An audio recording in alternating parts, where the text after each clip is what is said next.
things like oiling wood, you know, like maybe your deck, or you might have some nice you know, lovely fences that in Marabou. Or, yep. Well, Marabou is a common one, and anyone that has Marabou decks, for example, will know that over time it tends to go a little bit grey. It loses that shine. I would suggest, and I have a similar deck, that every year, prior to summer, before you have the barbecue parties and, you know, summer season kicks in, that you clean down the deck and re-oil it. It just maintains the wood, and it really, really enhances that the natural colours of the wood by doing that. Because it has got a beautiful colour. It does, it really does, yeah. Yes. And I'd also suggest taking a before and after photo, because you'll be amazed at the difference. Oh, I can imagine. Yeah. I can imagine. We've got beautiful panelled fences that we've put in around a spa area, and so yes, it makes a big difference once they've been oiled. Yeah, it does. It looks fantastic.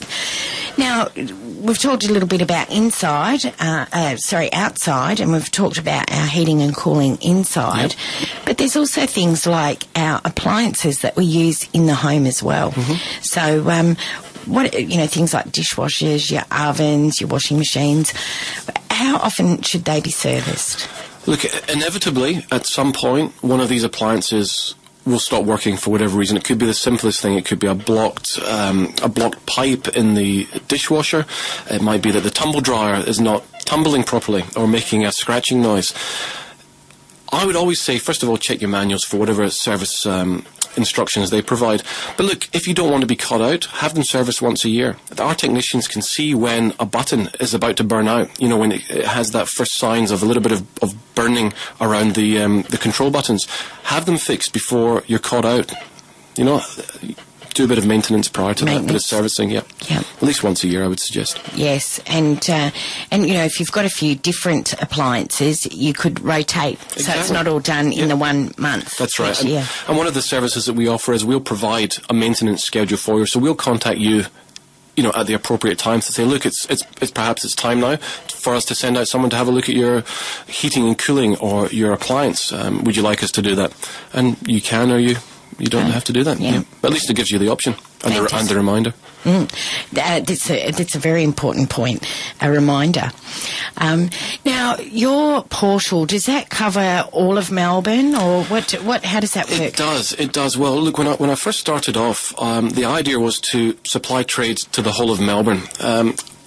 The other part of the model was that I wanted to keep close control of the trades that I use. I didn't want to have any of these issues with trades not turning up in time and not being responsible and so on. I wanted only good quality, tried and tested trades.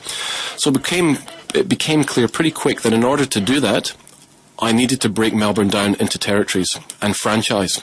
And that's the path that we've recently started going down. So we're now offering, there's 24 territories in Melbourne, and each franchisee will own and operate their own territory. So they'll look after their own small group of trades and manage their local community and their local area. That way, that franchisee can keep good control of their trades and send them out to people as they need them.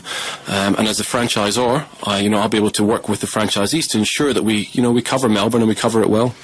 Because I was wondering, as we were speaking, and you were saying how you very much look at quality assurance with the tradesmen that you have on your books. Mm-hmm. And I was thinking, if you're, down here, but you've got somebody in Werribee, how would you be able to, keep such a stronghold of all those tradesmen?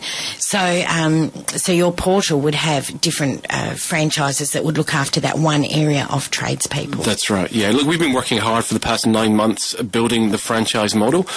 We haven't sold any franchises yet, but as of 6 weeks ago, we have started advertising the franchises around Melbourne, and eventually we'll move into state and so on. But it's important, that the franchisee does monitor their own and looks after their own trades.